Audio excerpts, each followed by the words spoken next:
मारेला चोट तो हिला देला धरती हो जानी हम हॉस्पिटल में भर्ती।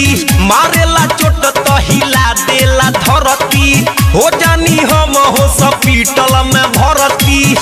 एक दिन सुतेला ना पासीनु रे धराई देला पियावा मोर खलासी हसरदी खसीनु रे धराई देला भतरा मोर खलासी हसरदी खसीनु रे।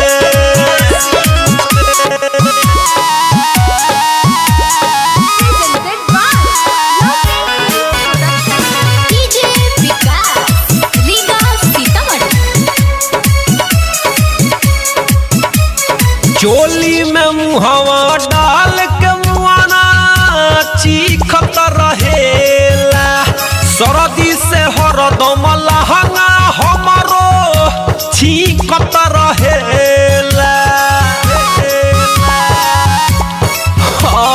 चोली में मुहवा डाल के मुआना चीखत रहेला सरदी से हरदम लहंगा हमारो चीखत रहेला।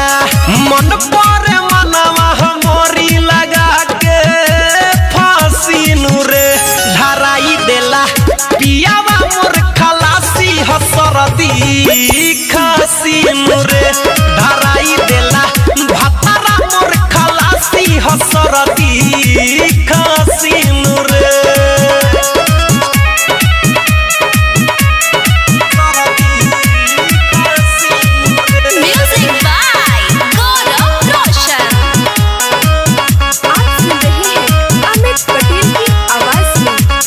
परी बीमार वकीले के खियावे मुँह में दवाई रे अमित दिवाकर मुकेश के हिता कइले बहाई रे।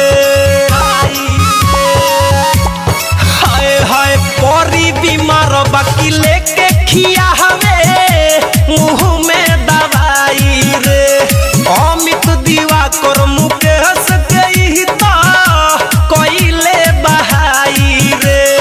देवेला हरदम बोली तो हमके झांसीनु रे धराई देला पियावा मोर खलासी हसरदी खसीनु रे धराई देला भतरा मोर खलासी हसरदी खसीनु रे। मारेला चोट तो हिला देला धरती हो जानी हम हॉस्पिटल में भर्ती। एक दिन सुते